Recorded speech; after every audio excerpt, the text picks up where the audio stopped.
Morning. General chat, actually, today. Nothing formal. Annoyingly, I haven't managed to fix the leaks in the Ford Transit van. I've got a drop just down there. And speaking of leaks, you don't fix, like, I've got a leak in my Ford Transit van, right? And I'm not going to fix the leak by mopping up what's on the floor there, am I? To fix the leak, I've got to stop where it's coming in, which is up on the roof. And that's a little bit like what's going on with this subject that we're not actually allowed to talk about at the moment. So I put this on Twitter this morning, and I'll probably have 5 armed police officers knocking on my door later on today. But here we go. We're being lied to again. The government are proposing digital ID to solve the migrant crisis, a crisis that they created and are financing. We are a damp, cold island in the north of Europe. We have nothing to offer these people geographically. Our economy is tanking. So why are they coming here? Because everything is free. It's a gold rush. The government are paying for 5-year contracts to landlords above the going rental rate to house these people. The government are paying for entire hotels and 24-hour security, plus food, plus medical to house these people. And not only that, but the government is bending over backwards and probably breaking planning and housing rules in order to do all of this. Maybe if you didn't get accommodation, food and welfare for free, you wouldn't want to come to a cold, damp island in the north of Europe. You don't solve this crisis by introducing digital identity. You solve this crisis when you stop paying for it. They're not going to stop paying for it because they don't want to solve the crisis. They just want digital ID. Problem, reaction, solution. Why? Because once digital identity is here, it'll be linked to digital banking and the Internet of Things, and that gives them complete control over you, and that's a line that must never be crossed. I've made some videos about digital identity going back a couple of years now, and for me, once they've got digital identity across the board, once that's introduced, that is the end as far as I'm concerned in terms of humanity and everything that we enjoy. I can't express that enough. Digital identity that is then linked to everything else is the complete end of freedom. What it means and what this has meant all along, and why I've been banging on about electric cars, is it will mean that your digital identity will be connected to your digital bank account, which will be connected to your social credit score, because that will follow next, which will be connected to your carbon tax. So your digital ID will know how many times you've flown, and you'll come to a point where you'll go to your electric car and you'll scan your card on the door like you do with a Tesla, and the Tesla will go, oh no, I'm not opening today. You've already used your allocated amount of personal travel miles for the month. So your card quite simply won't open the door. They can't do all of that. They can't implement the full 1984 Minority Report and all the rest of the dystopian movies that you've seen. They can't implement that full control system without digital identity. Digital identity is the gateway to all of the bad movies that you've ever seen ever in your life. It will end up being used nefariously, and obviously they're using the migrant crisis, this engineered, created migrant crisis, in order to bring this in. They are pretending that the only way to solve the migrant crisis, the fact that these migrants are allegedly coming across the channel, throwing away their documents and going, oh, nobody knows who I am, and the only way to do that is to bring in digital ID. It's like the most basic lie that you could possibly see. It's so obvious to anybody that doesn't watch the BBC anymore that it is total balls, because there are 1,000 ways to solve the migrant crisis. If you have a problem with a leak, right, what you don't do is deal with the water that is on the floor. You need to go to the source. We need to say, well, why have we got a migrant crisis? The reason we have a migrant crisis is because we have a gold rush going on at the moment, because England, particularly Great Britain, is it's the land of plenty for people that come from nothing. We are offering free accommodation. We've got the NHS have been filmed going into these places. Dentists have been filmed going into these places. 24-hour security, 3 hot meals a day in a nice, warm, heated and well-lit hotel. And then when the people protest and say, we want these people out of the hotels, what do you think the government is doing? right? When you're protesting to get them out of the hotels, where do you think they're going? Because we know that they're not going anywhere. The government aren't getting rid of these people. What they're then doing is they're then paying over the odds for private landlords. Some of them are big corporations that own many houses and buildings and whatnot, but some of them are just like your Joe Public that's got a second house. There's one up the road, and the lady said on Facebook, I'm not going to tell you publicly how much Serco offered me to rent my house out for HMO, you know, homes of multiple occupation. She didn't even want to admit on Facebook how much Serco had actually offered for this. So when you've got the government paying 5 times over the odds for private accommodation for these migrants, and then pretending that they don't know how to deal with the migrant crisis in any other way than introducing a digital ID for the whole nation, you've got to start asking questions. It's so unbelievably obvious that this has been the plan. Tony Blair wanted to get ID cards across the line when he was in power. They wanted to do it again during coronavirus. They wanted to do it again in 2023, I think it was, when I made that video. And they're trying to push it now.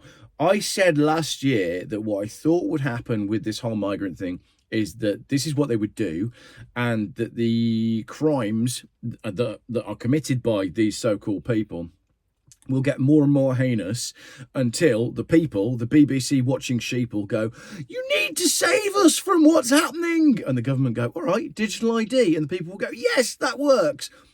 And I predicted that the incidents would get worse and worse and worse. And I'd said this on my Twitter weeks before that attack on do you remember the Taylor Swift kids thing? Unbelievably awful. There's been another one since. It's happening all over Europe.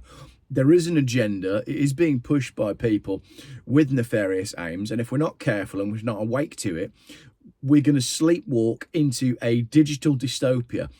I've been banging on my YouTube channel for 5 years now about the fact that all of this stuff is connected, and it is, and you must connect the dots. The cameras that are everywhere, that have gone up everywhere, they're not to catch you driving with no road tax. They are going to be connected to this Internet of Things, all of this digital stuff, all of the 5G. You know how you moan about your mobile phone signal everywhere you go? Well, the answer is the 5G is not for you and me. It's not so that I can call my brother when I'm on the M5 and he's on the M40. It's so that they can track and monitor everything that you do. And the base, the structure, the foundation of the digital controlled dystopia, the open air digital prison that they want to implement, the base of that is digital identity. It is a line in the sand that absolutely must not be crossed. They do not let the government lie to you about the fact that it's the migrant crisis that is meaning that they need to introduce digital ID. They have created the migrant crisis. They are financing the migrant crisis. So how can they be saying, oh, we just don't know how to deal with this migrant crisis? We just don't know what the draw is for all these people coming here. It's right there in black and white. It's 5 times the rental rate. It's the food. It's the meals. It's everything. We're a crappy, little, damp, failing country in the middle of a cold ocean in Northern Europe.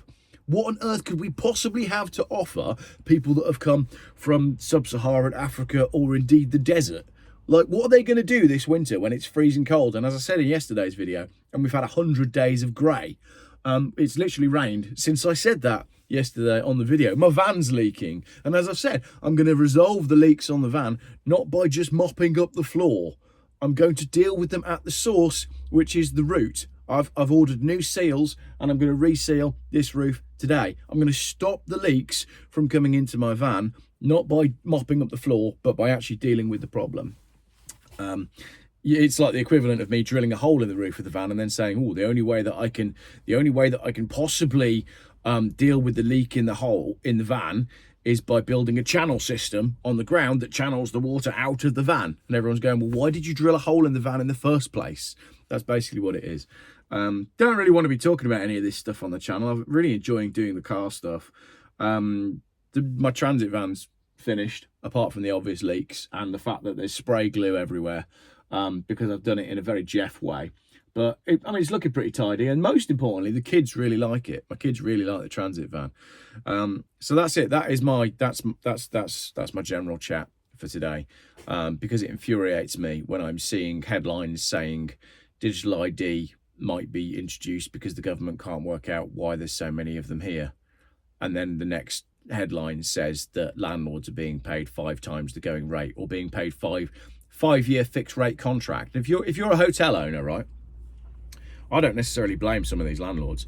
Times have been hard. We had COVID, you know, COVID, and that wiped out a lot of the hotel accommodation industry, didn't it?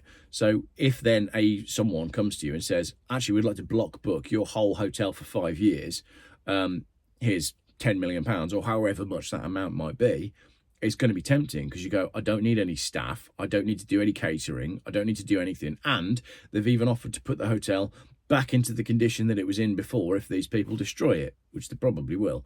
Why would you not? Well, why would you not? It's just capitalism, isn't it? And I think if you're still watching, a lot of people will say to me, Geoff, why, how have we ended up here, and why have we ended up here? And I think for me, it comes back to a Richard Heisenberg book that I read some years ago called The End of Growth. I think that we have reached the end of easy capitalism. I think we've reached a point where the people in control of the world can't continue with the lives that they have in the easy way that they've been doing it. I think people are waking up. I think the internet has allowed people access to information, and I think people are changing. We no longer are, well, at least I hope that we are no longer just a nation of consumers. You know, we don't want, most people don't necessarily want the latest thing, the latest tech, the latest whatever. And that means when we move away from a system of consumerism, capitalism slowly starts to shrink, because capitalism, Western capitalism, only works if you have constant growth. It only works if you have, you know, your shareholders in your stock market and everything. It needs to grow year on year on year on year. It actually, the failure of capitalism isn't decline, it's just steadiness. Because if it is just steady, you don't have the growth, therefore you don't have the speculation, therefore you don't have the investment, and then that causes a decline. Capitalism is like a disease. I don't want you to think I'm a communist. I'm absolutely not. I'm pro-capitalism, but I'm pro like proper regulated, you know, stuff that doesn't exploit everything. And that's the point. We've reached a stage where we've done all the exploitation, and now in order to carry on, we've got to carry on with the exploitation of these faraway places. But people are starting to realize that we don't want exploitation of these faraway places, and these faraway places are starting to cotton on as well. So you can't have Western capitalism forever unless you have growth forever. And you can't have growth forever if resources are finite and information is expanding. So I think the people that run the world, whoever they may be, whether they're lizards or otherwise, they now have two choices. They can either rebuild the world in a more friendly, inclusive, let's make sure everybody's got just enough and everybody could be okay, because there's enough resource for everybody. They could rebuild the world in that way, but that would require less self-serving greed and narcissism. And I think they've gone for option 2. And option 2 is, we quite like the way things are going, and the way that we can keep going the way that we are going, and we can keep living the way that we are living, is by locking the world down into a full-time digital prison where the proletariat are confined to just a small subset of things that they're allowed to do whilst we carry on regardless. I think that's what's going on. I might be wrong. Correct me in the comments. I'm sorry for the depressing video. It's getting cold, isn't it? Times are changing. Seasons are changing. And yeah, it's time for whatever's next. But whatever's next must absolutely not be digital ID. If you want to fix the leak, fix it on the roof, not on the floor. Yeah, and hopefully you're intelligent enough to realise that we're being played. Thanks for watching.